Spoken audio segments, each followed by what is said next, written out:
आप जानते हो कि जो यहां बीजेपी की सरकार है वो लोकतांत्रिक तरीके से नहीं चुनी गई, वो चोरी की सरकार है। ನಿಮಗೆ ಗೊತ್ತಿದೆ ಈ ಸರ್ಕಾರ ಬಿಜೆಪಿ ಸರ್ಕಾರ ಏನು ರಚನೆ ಆಗಿದೆ ಅದು ಪ್ರಜಾಪ್ರಭುತ್ವದಿಂದ ರಚನೆ ಆಗಿರೋದಲ್ಲ, ಕಳ್ಳತನದಿಂದ ಆಗಿರುವಂತ ಸರ್ಕಾರ। आपने इस सरकार को नहीं चुना, ये सरकार एमएलएस को पैसा देकर चोरी की गई सरकार है। ಈ ಸರ್ಕಾರವನ್ನು ನೀವು ಆಯ್ಕೆ ಮಾಡಿರುವಂತದಲ್ಲ, ಇದು ಕಳ್ಳತನದಿಂದ ದುಡ್ಡಿಂದ ಖರೀದಿ ಮಾಡಿರುವಂತ ಸರ್ಕಾರ।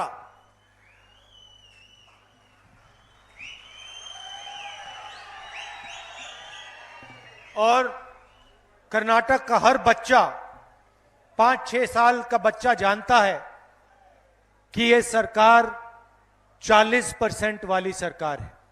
ಇಲ್ಲಿರುವಂತ 5 ವರ್ಷದ ಮಕ್ಕಳಿಗೂ ಗೊತ್ತಿದೆ ಈ ಸರ್ಕಾರ 40% ಸರ್ಕಾರ ಅನ್ನೋದು ಗೊತ್ತಿದೆ। जो भी ये करते हैं ये 40% चोरी करके करते हैं। ಏನೇ ಕೆಲಸ ಮಾಡಿದ್ರು 40% ನ ಕದ್ದು ಮಾಡುವಂತ ಸರ್ಕಾರ ಇದು। और ये सबको मालूम है, ಇದು ಎಲ್ಲರಿಗೂ ಗೊತ್ತಿದೆ। कॉन्ट्रैक्टर्स एसोसिएशन ने प्रधानमंत्री को एक चिट्ठी लिखी और उन्होंने कहा, प्रधानमंत्री जी आपकी कर्नाटक की सरकार हर काम में 40% कमीशन लेती है। ಕಾಂಟ್ರಾಕ್ಟರ್ಸ್ ಅಸೋಸಿಯೇಷನ್ ಅಧ್ಯಕ್ಷರಾದಂತವರು ಪ್ರಧಾನಮಂತ್ರಿಗೆ ಪತ್ರ ಬರೆದ್ರು, ಇಲ್ಲಿ ನಮ್ಮ ಹತ್ರ 40% ಕೇಳ್ತಾ ಇದ್ದಾರೆ, ಇದು ಸರ್ಕಾರ, ಇದ್ರ ಮೇಲೆ ನೀವು ಕ್ರಮ ತಗೊಳ್ಳಿ ಅಂತ ಹೇಳಿ। ಆದ್ರೆ ಇಲ್ಲಿವರೆಗೂ ಏನೂ ಆಗಿಲ್ಲ। प्रधानमंत्री ने चिट्ठी का जवाब तक नहीं दिया। ಇಲ್ಲಿವರೆಗೂ ಪ್ರಧಾನಮಂತ್ರಿಗಳಿಗೆ ಉತ್ತರನೂ ಕೊಟ್ಟಿಲ್ಲ। मैसोर सैंडल सोप स्कैंडल में 8 करोड़ रुपए एमएलए के बेटे के यहां पकड़े जाते हैं। ಮೈಸೂರು ಸ್ಯಾಂಡಲ್ಸ್ ಸೋಪ್ನ ಒಂದು ದೊಡ್ಡ ಹಗರಣದಲ್ಲಿ 8 ಕರೋಡ್ ರೂಪಾಯಿ ಒಬ್ಬ ಎಂಎಲ್ಎ ಮಗನ ಮನೆಯಲ್ಲಿ ಸಿಗುತ್ತೆ। Police scam, assistant professor scam, assistant engineer scam, cooperative bank scams की लिस्ट बनी हुई है। ಪೊಲೀಸರಲ್ಲಿ ಹುದ್ದೆನ ಭರ್ತಿ ಮಾಡೋದ್ರಲ್ಲಿ ಸ್ಕ್ಯಾಮು, ಅಸಿಸ್ಟೆಂಟ್ ಇಂಜಿನಿಯರ್ನ ಭರ್ತಿ ಮಾಡೋದ್ರಲ್ಲಿ ಸ್ಕ್ಯಾಮು, ಕೋಆಪರೇಟಿವ್ ಸೊಸೈಟಿನಲ್ಲೂ ಭರ್ತಿ ಮಾಡುವಂಥದ್ರಲ್ಲಿ ಸ್ಕ್ಯಾಮ್ಗಳ ಒಂದು ಪಟ್ಟಿನೇ ಇದೆ। और आप जो यहां बीजेपी से लड़ रहे हैं उनके बारे में आप मुझसे बेहतर जानते हो, वो क्या है, कौन है, कैसे है। ನೀವೇನ್ ಬಿಜೆಪಿ ಹತ್ರ ಹೋರಾಟ ದಿನನಿತ್ಯ ಮಾಡ್ತೀರಾ, ನಮಗಿಂತ ಜಾಸ್ತಿ ಚೆನ್ನಾಗಿ ಗೊತ್ತಿದೆ ಇದರ ಪರಿಸ್ಥಿತಿ ಏನು ಅಂತ। बीजेपी का एमएलए खुद कहता है कि 2500 करोड़ रुपए में सीएम की गद्दी की कुर्सी खरीदी जा सकती है। ಬಿಜೆಪಿ ಎಂಎಲ್ಎನೇ ಹೇಳ್ತಾರೆ 2,500 ಕೋಟಿ ಕೊಟ್ಟು ಈ ಸಿಎಂ ನ ಸ್ಥಾನವನ್ನು ನಾವು ಪರ್ಚೇಸ್ ಮಾಡಿದೀವಿ ಅಂತ ಅವ್ರ ಎಂಎಲ್ಎನೇ ಹೇಳ್ತಾರೆ। तो प्रधानमंत्री यहां आते हैं, भाषण करते हैं, कर्नाटक के बारे में कुछ नहीं बोलते। ಪ್ರಧಾನಮಂತ್ರಿಗಳು ಬರ್ತಾರೆ, ದೊಡ್ಡ ದೊಡ್ಡ ಭಾಷಣ ಮಾಡ್ತಾರೆ, ಆದ್ರೆ ಕರ್ನಾಟಕದ ಬಗ್ಗೆ ಏನು ಮಾತಾಡೋದಿಲ್ಲ। कहते हैं कांग्रेस पार्टी ने मेरे ऊपर आक्रमण किया, ಹೇಳ್ತಾರೆ ಕಾಂಗ್ರೆಸ್ ಪಾರ್ಟಿ ಅವರು ನನ್ನ ಮೇಲೆ ಅವಾಗ ದಾಳಿ ಮಾಡ್ತಾರೆ, ಆಕ್ರಮಣ ಮಾಡ್ತಾರೆ ಅಂತ ಹೇಳ್ತಾರೆ। 91 बार आक्रमण किया मेरे ऊपर। ಪ್ರಧಾನಮಂತ್ರಿಗಳು ಹೇಳಿದ್ರು ನಾವು ಆಕ್ರಮಣ ಮಾಡ್ತಾ ಇದೀವಿ ಅಂತ ಹೇಳ್ತಾ ಇದ್ದಾರೆ। मगर जो भ्रष्टाचार कर्नाटक में हुआ है, पिछले 3 सालों में हुआ है, उसके बारे में प्रधानमंत्री एक शब्द नहीं बोलते। ಆದ್ರೆ ಭ್ರಷ್ಟಾಚಾರ ಏನು 3 ವರ್ಷದಿಂದ ಸತತವಾಗಿ ನಡೀತಾ ಇದೆ, ಅದ್ರ ಬಗ್ಗೆ ಪ್ರಧಾನಮಂತ್ರಿಗಳು ಒಂದೇ ಒಂದು ಚಕಾರ ಎತ್ತೋದಿಲ್ಲ। तो प्रधानमंत्री जी सबसे पहले आप अपने भाषण में कर्नाटक की जनता को बताइए कि ये जो 40% कमीशन लिया जा रहा था, इसको रोकने के लिए आपने क्या किया पिछले 3 सालों में। ಪ್ರಧಾನಮಂತ್ರಿಗಳ ನಾನು ಒಂದು ಪ್ರಶ್ನೆ ಕೇಳಲು ಬಯಸ್ತೀನಿ, ನೀವು ಬಂದಾಗ ನೀವು ದಯವಿಟ್ಟು ಉತ್ತರ ಕೊಡಿ। ಈ 3 ವರ್ಷದಲ್ಲಿ ಮಾಡಿರುವಂತ ಈ ತರ ಹಗರಣಗಳು, ಭ್ರಷ್ಟಾಚಾರದ ಬಗ್ಗೆ ದಯವಿಟ್ಟು ನೀವು ಇಲ್ಲಿ ಬಂದಾಗ ನಿಮ್ಮ ಭಾಷಣಗಳಲ್ಲಿ ಅದ್ರ ಬಗ್ಗೆ ಹೇಳಿ। आपने कोई एक्शन लिया, किसी को जेल में डाला, क्या किया, कोई इंक्वायरी कराई, ಯಾವ್ದಾದ್ರು ಆಕ್ಷನ್ ತಗೊಂಡಿದ್ದೀರಾ, ಯಾರನ್ನಾರು ಜೈಲಿಗೆ ಕಳಿಸಿದ್ದೀರಾ, ಎನ್ಕ್ವೈರಿ ಮಾಡಿದ್ದೀರಾ, ಅದ್ರ ಬಗ್ಗೆ ದಯವಿಟ್ಟು ಹೇಳಿ। ये चुनाव नरेंद्र मोदी जी के बारे में नहीं है, ये चुनाव कर्नाटक के युवा, कर्नाटक के किसान मजदूर के बारे में है। ಈ ಚುನಾವಣೆ ನರೇಂದ್ರ ಮೋದಿ ಅವರ ಬಗ್ಗೆ ಅಲ್ಲ, ಕರ್ನಾಟಕದ ಯುವ ಜನತೆ, ಮಹಿಳೆಯರು ಮತ್ತು ಅಲ್ಪಸಂಖ್ಯಾತರು ಎಲ್ಲ ವರ್ಗದ ಕಷ್ಟದಲ್ಲಿರುವಂತವ್ರ ಬಗ್ಗೆ, ಬಡವರ ಚುನಾವಣೆ ಇದು। मोदी जी ये भी समझाइए, जब महाराष्ट्र और कर्नाटक के बॉर्डर में हिंसा हुई थी तो आपने क्या किया? ಮೋದಿಜಿ ನಿಮ್ಮಲ್ಲಿ ಒಂದು ಪ್ರಶ್ನೆ ಕೇಳಲು ಬಯಸ್ತೀನಿ. ಮಹಾರಾಷ್ಟ್ರ ಮತ್ತೆ ಕರ್ನಾಟಕದ ಗಡಿಯಲ್ಲಿ ಹಿಂಸೆಗಳಾಗ್ತಿದ್ದಾಗ ನೀವೇನ್ ಮಾಡ್ತಾ ಇದ್ರಿ ಅದ್ರ ಬಗ್ಗೆ ಹೇಳಿ. और जो महाराष्ट्र, गोवा और कर्नाटक के बीच में पानी का मसला है, उसके बारे में आपने क्या एक्शन लिया? ಕರ್ನಾಟಕ, ಮಹಾರಾಷ್ಟ್ರ ಮತ್ತು ಗೋವಾದ ಮಧ್ಯದಲ್ಲಿರುವಂತ ಕುಡಿಯೋ ನೀರಿನ ಪ್ರವಾಹ ಕಷ್ಟ ಏನಿದೆ, ನದಿಗಳ ಏನು ಒಂದು ವಿಚಾರ ಇದೆ, ಅದ್ರ ಬಗ್ಗೆ ಏನ್ ಮಾಡಿದ್ರ ಹೇಳಿ. जब कर्नाटक को जो टैक्स का पैसा था, जब कर्नाटक को कम मिला तो आपने कर्नाटक की मदद क्यों नहीं की? ಕರ್ನಾಟಕದ ಟ್ಯಾಕ್ಸ್ ಇಂದ ತಗೊಂಡಂತ ದುಡ್ಡಲ್ಲಿ ಏನ್ ಮಾಡಿದೀರಾ, ನೀವೇನ್ ಕರ್ನಾಟಕಕ್ಕೆ ಕಷ್ಟ ಆದಾಗ ಏನ್ ಬಂದಿದ್ದೀರಾ ಅಂತ ಕೇಳ್ತಾ ಇದ್ದಾರೆ. और जब कर्नाटक में बाढ़ आई तो आपने क्या मदद की? ಇಲ್ಲಿ ನಮ್ಗೆ ನೆರೆ ಬಂದಾಗ, ಇಲ್ಲಿ ನಮ್ಗೆ ನದಿಗಳು ಉಕ್ಕರಿದಾಗ ನೀವೇನ್ ಮಾಡಿದ್ರಿ ಅದನ್ನ ಹೇಳಿ. इन सवालों के जवाब कर्नाटक को आप पहले दीजिए. ಈ ಪ್ರಶ್ನೆಗಳಿಗೆ ಮೊದಲು ನೀವು ಉತ್ತರ ಕೊಡಿ. कांग्रेस पार्टी ने, आप जानते हो हमारी सरकार कैसी थी, ನಿಮಗೆ ಗೊತ್ತಿದೆ ಕಾಂಗ್ರೆಸ್ ಪಾರ್ಟಿಯ ಸರ್ಕಾರ ಯಾವ ರೀತಿ ನಡೀತಾ ಇತ್ತು ಅಂತ. कैसा काम हमने किया आपको याद है, आपको मालूम है. ನಿಮ್ಗೆ ನಾವ್ ಯಾವ ರೀತಿ ಏನೇನ್ ಕೆಲಸ ಮಾಡಿದೀವಿ ಅಂತ ಎಲ್ಲ ಗೊತ್ತಿದೆ. और हम क्या करने जा रहे हैं वो भी मैं आज आपको बता देता हूं. ನಾವ್ ಏನ್ ಮಾಡ್ತೀವಿ ಅಂತ ನಾನು ನಿಮ್ ಮುಂದೆ ಹೇಳ್ತೀನಿ. क्योंकि हम चाहते हैं कि आपका अच्छा भविष्य हो. ನನಗೆ ನನ್ನ ಆಸೆ ಏನಂದ್ರೆ ನಿಮ್ಗಳಿಗೆಲ್ಲ ಒಳ್ಳೆ ಭವಿಷ್ಯ ಇರಬೇಕು ಅನ್ನೋ ನನ್ನ ಆಸೆ. हम समझते हैं, कांग्रेस पार्टी को अच्छी तरह मालूम है कि बीजेपी के राज में कितनी महंगाई बढ़ी है.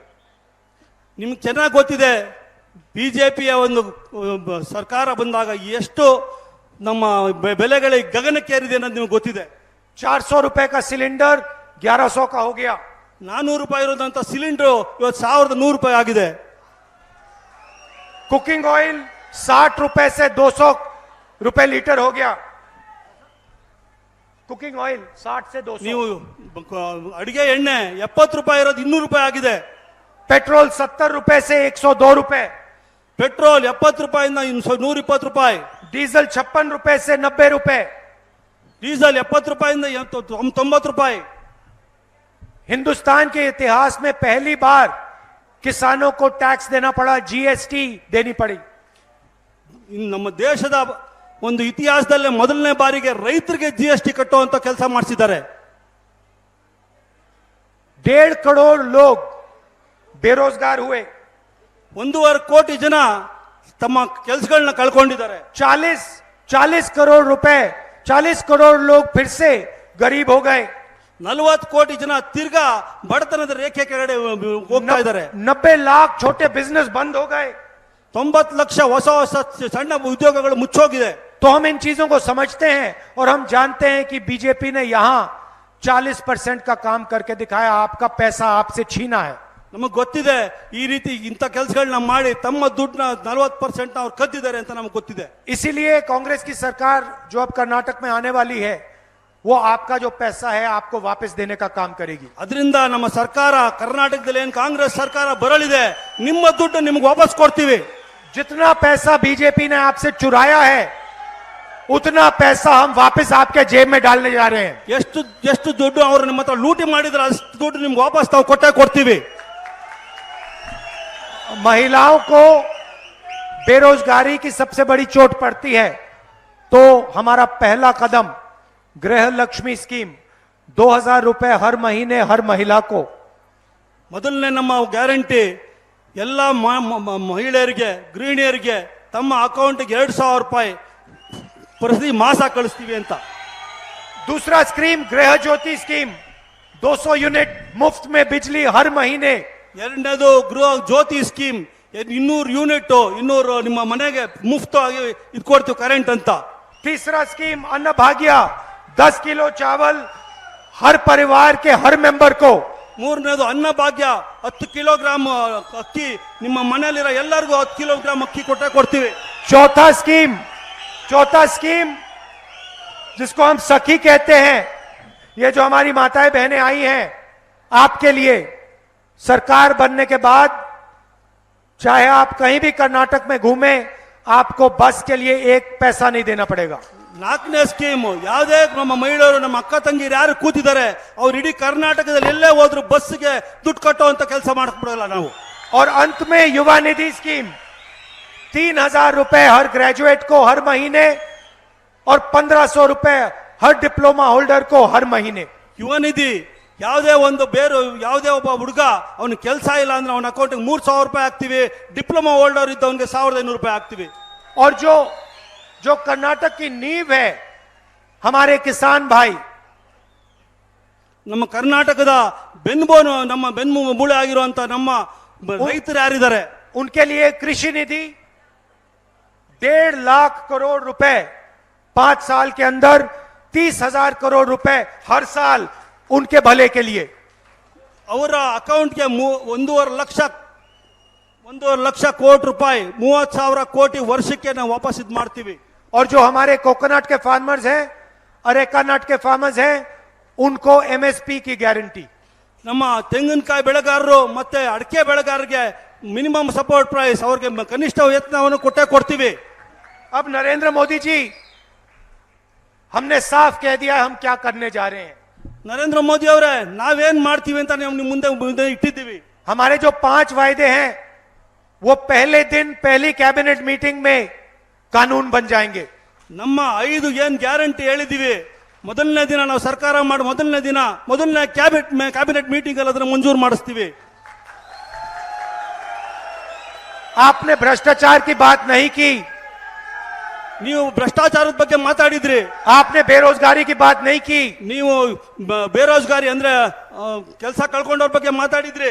आपने कर्नाटक के टैक्स की बात नहीं की, ನೀವು ಕರ್ನಾಟಕದಲ್ಲಿ ತಗೊಂಡಂತ ಟ್ಯಾಕ್ಸ್ ಬಗ್ಗೆ ಮಾತಾಡಿದ್ರಿ. आपने कर्नाटक में जो बाढ़ हुई उसकी बात नहीं की, ಆದ್ರೆ ನೀವು ಕರ್ನಾಟಕದಲ್ಲಿ ಬಂದಂತ ನೆರೆ ಬಗ್ಗೆ ಇಲ್ಲಿ ಬಂದಂತ ಒಂದು ಮಳೆ ಬಗ್ಗೆ ಮಾತಾಡಕ್ ನಿಮ್ಗೆ ಯೋಗ್ಯತೆ ಇಲ್ಲ. तो भविष्य की बात तो कर दीजिए. ಮುಂದೆ ಏನ್ ಮಾಡ್ತೀರಾ ಅಂತ ಅಟ್ಲೀಸ್ಟ್ ಹೇಳಿ. आप कर्नाटक के लिए अगले 5 साल में क्या करने जा रहे हो ये तो बताइए. ಕರ್ನಾಟಕಕ್ಕೆ ಮುಂದೆ ಬರುವಂತ 5 ವರ್ಷದಲ್ಲಿ ಏನ್ ಮಾಡ್ತೀರಾ ಅಂತ ಅಟ್ಲೀಸ್ಟ್ ಹೇಳಿ. आधा कैंपेन खत्म हो गया, आप ये भी नहीं बोल पाए. ಅರ್ಧ ಚುನಾವಣೆ ಪ್ರಚಾರ ಮುಗಿದೋಯ್ತು, ಆದ್ರೆ ಇಲ್ಲಿವರೆಗೂ ನೀವೇನ್ ಮಾಡ್ತೀರಾ ಅಂತ ಎಲ್ಲೂ ಹೇಳಿಲ್ಲ. आपके लोग इतने भ्रष्ट हैं कि आप इनका नाम ही नहीं ले सकते. ನಿಮ್ಮ ನಾಯಕರು ಎಷ್ಟು ಭ್ರಷ್ಟರಿದ್ದಾರೆ ಅಂದ್ರೆ ಅವ್ರ ಹೆಸರು ನಿಮ್ಗೆ ತಗೊಳಕ್ ಆಗ್ತಾ ಇಲ್ಲ, ನಾಚಿಕೆ ಆಗ್ತಾ ಇದೆ. आप देखिए मैं यहाँ आया, मैंने भाषण दिया, मैंने सबके नाम लिए. ನಾನು ಬಂದ ನಿಮ್ ಮುಂದೆ ನಿಂತ್ಕೊಂಡೆ ಭಾಷಣ ಮಾಡ್ತಾ ಇದ್ದೀನಿ, ಎಲ್ಲರ ಹೆಸರು ತಗೊಂತಾ ಇದ್ದೀನಿ. मैं सिद्धरामैया जी की बात करता हूँ, डीके शिव कुमार की बात करता हूँ, ನಾನು ಸಿದ್ದರಾಮಯ್ಯ ಅವ್ರ ಬಗ್ಗೆ ಮಾತಾಡ್ತೀನಿ, ಡಿ.ಕೆ. ಶಿವಕುಮಾರ್ ಅವ್ರ ಬಗ್ಗೆ ಮಾತಾಡ್ತೀನಿ, खारगे जी की बात करता हूँ, ಖರ್ಗೆ ಸಾಹೇಬ್ ಅವ್ರ ಬಗ್ಗೆ ಮಾತಾಡ್ತೀನಿ, परमेश्वर जी की बात करता हूँ, ಪರಮೇಶ್ವರ್ ಅವ್ರ ಬಗ್ಗೆ ಮಾತಾಡ್ತೀನಿ, बाकी सीनियर नेताओं की बात करता हूँ. ನಾನು ಎಲ್ಲಾ ನಾಯಕರ ಬಗ್ಗೆ ಮಾತಾಡ್ತೀನಿ. मैं यहाँ आया, पहला काम मैंने जो हमारे स्टेज पे नेता बैठे उनका आदर किया. ನಾನು ಮೊದಲು ಬಂದ ತಕ್ಷಣ ನಮ್ಮ ಎಲ್ಲ ಯಾರು ಮುಖಂಡರಿದ್ರು ಅವ್ರ ಮೊದಲು ಆಧಾರ ಮಾಡಿದೆ. मगर नरेंद्र मोदी जी सिर्फ नरेंद्र मोदी जी का नाम लेते हैं. ನರೇಂದ್ರ ಮೋದಿ ಅವ್ರ ಸ್ವತಃ ತಮ್ಮ ಹೆಸರು ಬಿಟ್ಟರೆ ಬೇರೆ ಇನ್ನೊಂದು ಹೆಸರು ತಗೊಳ್ಳೋದಿಲ್ಲ. कोई किसी भी नेता का नाम नहीं लेते. ಅವ್ರು ಇಲ್ಲಿವರೆಗೂ ಯಾರ ಹೆಸರು ತಗೊಳ್ಳೋದಿಲ್ಲ. चाहे वो बोम्मई जी हो, और मुख्यमंत्री आदंತ ಬೊಮ್ಮಾಯಿ ಅವರದಾಗಿರಲಿ, कितना भी बड़ा नेता हो, ಅವ್ರು ಎಷ್ಟೇ ದೊಡ್ಡ ನಾಯಕರಾಗಿರಲಿ, येदियुरप्पा जी हो, ಯಡಿಯೂರಪ್ಪನವರದಾಗಲಿ, नरेंद्र मोदी नाम नहीं ले सकते. ಅವ್ರ ಹೆಸರು ತಗೊಳ್ಳೋದಿಲ್ಲ ಅವರು. क्योंकि नाम लेने का मतलब सबसे पहले उनका आदर करना पड़ेगा. नरेंद्र मोदी जी किसी का आदर नहीं कर सकते. ಯಾಕಂದ್ರೆ ಯಾರ ಹೆಸರು ತಗೊಂತಾರೋ ಅವ್ರಿಗೆ ಮರ್ಯಾದೆ ಕೊಡಬೇಕು.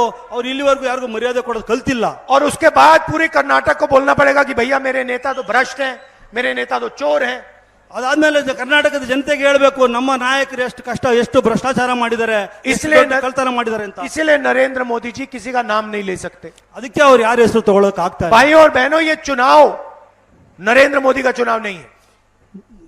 ಈ ಒಂದು ಚುನಾವಣೆ ನರೇಂದ್ರ ಮೋದಿ ಅವರ ಚುನಾವಣೆ ಅಲ್ಲ. ये चुनाव आपका चुनाव है. ಈ ಚುನಾವಣೆ ನಿಮ್ಮ ಚುನಾವಣೆ. ये आपके बच्चों का चुनाव है. ಇದು ನಿಮ್ಮ ಮುಂದೆ ಬರುವಂತ ಪೀಳಿಗೆ ನಿಮ್ಮ ಮಕ್ಕಳ ಚುನಾವಣೆ. उनके भविष्य का चुनाव है. ಇದು ನಿಮ್ಮ ಭವಿಷ್ಯದ ಚುನಾವಣೆ. ये आपके अस्पतालों का, आपका कॉलेजेस का, आपका यूनिवर्सिटीज का, आपका स्कूल का चुनाव है. ಇದು ನಿಮ್ಮ ಹಕ್ಕುಗಳ, ಯೂನಿವರ್ಸಿಟಿಗಳ, ನಿಮ್ಮ ಮುಂದಿನ ಭವಿಷ್ಯದ ಚುನಾವಣೆ. इस चुनाव में भ्रष्टाचार एक बहुत बड़ा मुद्दा है. ಇದರಲ್ಲಿ ಈ ಚುನಾವಣೆಯಲ್ಲಿ ಭ್ರಷ್ಟಾಚಾರ ದೊಡ್ಡ ಒಂದು ವಿಚಾರ. 40% का मुद्दा है. 40% ತಿಂತಾ ಇದ್ದಾರೆ. इन चीजों के बारे में नरेंद्र मोदी एक शब्द नहीं बोलते। ಇದ್ರ ಬಗ್ಗೆ ಪ್ರಧಾನ ಮಂತ್ರಿಗಳು ಒಂದೇ ಒಂದು ಮಾತಾಡೋದಿಲ್ಲ. यहां पे आके कहते हैं कि मेरे ऊपर कांग्रेस पार्टी ने आक्रमण किया। ನನ್ನ ಇಲ್ಲಿ ಬಂದು ಹೇಳ್ತಾರೆ ನನ್ನ ಬಗ್ಗೆ ಕಾಂಗ್ರೆಸ್ ಪಾರ್ಟಿ ಇಲ್ಲ ಸಲ್ಲದ ಆರೋಪಗಳು ಮಾಡ್ತಾ ಇದ್ದಾರೆ ಅಂತ पहली ಹೇಳ್ತಾರೆ. बार मैंने सुना कि एक नेता ने गिना कि भैया मेरे ऊपर इतनी बार आक्रमण हुआ है। ಅವ್ರು ಅದನ್ನ ಪಟ್ಟಿನೂ ಮಾಡ್ಕೊಂಡ್ ಬಂದು ಎಣಿಸ್ತಾ ಇದ್ದಾರೆ ಎಷ್ಟು ಆಕ್ರಮಣಗಳು ಮಾಡ್ತಾ ಇದೆ ಕಾಂಗ್ರೆಸ್ ಪಾರ್ಟಿ ನನ್ನ ಮೇಲೆ. 91 बार कांग्रेस पार्टी ने मेरे बारे में बोला। 21 ಸತಿ ಕಾಂಗ್ರೆಸ್ ಪಾರ್ಟಿ ಅವರು ನನ್ನ ಬಗ್ಗೆ ಹೇಳಿದ್ದಾರೆ ಅಂತ ಹೇಳ್ತಾ ಇದ್ದಾರೆ. मोदी जी आप अपने बारे में बोलना बंद कीजिए, जनता के बारे में बोलना शुरू कीजिए। ಮೋದಿಜಿ ಅವರೇ ನಿಮ್ಮಲ್ಲಿ ಒಂದು ಪ್ರಾರ್ಥನೆ ಮಾಡ್ತೀನಿ, ನಿಮ್ ಬಗ್ಗೆ ಮಾತಾಡೋದು ಕಮ್ಮಿ ಮಾಡಿ ಜನರ ಬಗ್ಗೆ ಮಾತಾಡಕ್ ಶುರು ಮಾಡಿ. और कर्नाटक के लोगों को बताइए आप क्या करने जा रहे हैं। ಕರ್ನಾಟಕ ಜನತೆಗೆ ಹೇಳಿ ಏನ್ ಮಾಡ್ತೀರಾ ಅಂತ ಹೇಳಿ. और कर्नाटक के लोगों को समझाइए आपने 40% की सरकार क्यों चलने दी। ಕರ್ನಾಟಕ ಜನತೆಗೆ ಹೇಳಿ ನೀವು 40% ಸರ್ಕಾರನ ಯಾಕೆ ಈ ತರ ನಡ್ಸ್ಕೊಂಡು ಹೋಗಿ ಬಿಟ್ಟಿದ್ದೀರಾ ಅಂತ. ये भी बताइए आपने लोकतंत्र को क्यों नष्ट किया, सरकार चोरी क्यों करवाई कर्नाटक में। ಜನತೆಗೆ ಹೇಳಿ ಪ್ರಜಾಪ್ರಭುತ್ವ ಯಾಕೆ ಕೊಲೆ ಮಾಡ್ತಾ ಇದ್ದೀರಾ, ನೀವು ಜನತೆ ಮುಂದೆ ಅದ್ರ ಉತ್ತರ ಕೊಡಿ. ये हैं सच्चे मुद्दे। ಇದು ನಿಜವಾದಂತ ವಿಚಾರಗಳು. आखिरी बात, बीजेपी को 40 नंबर बहुत अच्छा लगता है। ಕೊನೆ ಮಾತು, ಬಿಜೆಪಿ ಅವ್ರಿಗೆ 40 ತುಂಬಾ ಇಷ್ಟವಾದಂತ ಒಂದು इससे ಸಂಖ್ಯೆ. इनको प्यार है, ಅವ್ರಿಗೆ ಅದ್ರ ಬಗ್ಗೆ ತುಂಬಾ ಆಸೆ ಇದೆ, मोहब्बत है। ಪ್ರೀತಿ ಇದೆ. जहां भी जो भी करते हैं 40%, 40%, 40%। ಏನ್ ಮಾತಾಡಿದ್ರು ಬರೀ 40%. इस बार इनको अच्छी तरह 40 नंबर याद दिलाना। ನೀವೆಲ್ಲ ಸೇರಿ ಅವ್ರಿಗೆ ಬರೀ 40 ನಂಬರ್ चुनाव में इनको 40 सीटें दिलवा देना। ಬರೀ 40 ಸೀಟ್ ಅವ್ರಿಗೆ ಗೆಲ್ಲಂಗ್ ಮಾಡಿ. इनको चुनाव में 40 सीट दे देना ಬರೀ 40 ಸೀಟ್ ಕೊಡ್ಸಿ ಅವ್ರಿಗೆ ಸಾಕು. और कांग्रेस पार्टी को 150 सीट दिलवाना, ನಮಗೆ 150 ಸೀಟ್ ಕೊಡಿಸ್ಲೇಬೇಕು. ನೀವು भारी बहुमत से जिताना। ಒಳ್ಳೆ ಬಹುಮತದಿಂದ ಗೆಲ್ಲಿಸ್ಬೇಕು ನೀವು. इसका कारण है क्योंकि ये फिर से सरकार को चोरी करने की कोशिश करेंगे। जो इन्होंने 40% चोरी किया था उसी से ये फिर से एमएलए खरीदने की कोशिश करेंगे। ಏನಕ್ಕೆ ಇದನ್ನ ಹೇಳ್ತಾ ಇದ್ದೀನಿ ಅಂದ್ರೆ ತಿರ್ಗಾ ಸರ್ಕಾರ ಕಮ್ಮಿ ಇದ್ರಲ್ಲಿ ಬಂದ್ರೆ ಈ 40% ಅಲ್ಲಿ ತಗೊಂಡಂತ ದುಡ್ಡಲ್ಲಿ ತಿರ್ಗಾ ಸರ್ಕಾರನ ಕೆಡುವಂತ ಕೆಲಸ ಮಾಡೋ ಪ್ರಯತ್ನ ಮಾಡ್ತಾರೆ. यहां पे हमारे कैंडिडेट बहुत अच्छे हैं, ಇಲ್ಲಿ ನಮ್ಮ भ्रष्ट नहीं है। ಅಭ್ಯರ್ಥಿ ಬಾರಿ ಒಳ್ಳೆಯವರು, ಭ್ರಷ್ಟಾಚಾರ ಮಾಡದಂತವರಲ್ಲ. उनके पास 100-200 करोड़ रुपए नहीं है ಅವ್ರ ಹತ್ರ 100-200 ಕೋಟಿ ರೂಪಾಯಿ ಇಲ್ಲ. जिससे वो लड़ रहे हैं वो भ्रष्ट आदमी है, ಅವ್ರು उसके पास पैसे की कोई कमी नहीं है। ಅವ್ರು ಯಾರನ್ನ ಚುನಾವಣೆಯಲ್ಲಿ ಮುಂದೆ ಪ್ರತಿಸ್ಪರ್ಧಿ ಆಗಿದ್ದಾರೆ, मंत्री है, आप जानते हो उसने पिछले 3 साल में क्या किया। ಅವ್ರು ನಿಮ್ಗೆ ಚೆನ್ನಾಗಿ ಗೊತ್ತಿದೆ, ಅವ್ರು ಭಾರಿ ಶ್ರೀಮಂತರು. हमारा जो कैंडिडेट है उसको आपकी मदद की जरूरत है। ನಿಮ್ಮ ಸಹಕಾರ ಸಹಾಯ ನಮ್ಮ ಅಭ್ಯರ್ಥಿಗೆ ಬೇಕಾಗಿದೆ. भारी बहुमत से उसको जिताइए और कांग्रेस पार्टी को यहाँ सीट दिलवाइए। ದಯವಿಟ್ಟು ನಿಮ್ಮಲ್ಲಿ ಕಳ್ಕಳಿಯ ಮನವಿ, ಅವ್ರನ್ನ ಗೆಲ್ಸಿ, ದೊಡ್ಡ ಒಂದು ಬಹುಮತದಿಂದ ಗೆಲ್ಸಿ ಅವ್ರನ್ನ ಮುಂದೆ ಕಳಿಸ್ಕೊಡಿ. आप बारिश में यहाँ आए, इतनी देर आप यहाँ ठहरे, मैं थोड़ा लेट हो गया, इसके लिए मैं आपसे माफी मांगता हूं और आपका धन्यवाद करता हूं। ನೀವು ಈ ಮಳೆಯಲ್ಲಿ ಬಂದ್ರಿ, ಇಷ್ಟೊತ್ತಾದ್ರೂ ಬಂದು ಕೂತಿದ್ದೀರಾ, ನಾನು ತಡವಾಗಿ ಬಂದೆ, ಅದರಿಂದ ತಮ್ಮಲ್ಲಿ ಕಳ್ಕಳಿಯ ಮನವಿ ಮಾಡ್ತೀನಿ, ಪ್ರಾರ್ಥನೆ ಮಾಡ್ತೀನಿ, ತಪ್ಪನ ಕ್ಷಮೆಯನ್ನ ಕೇಳ್ತಾ ಇದ್ದೀನಿ. नमस्कार, जय हिंद। ನಮಸ್ಕಾರ, ಜೈ ಹಿಂದ್.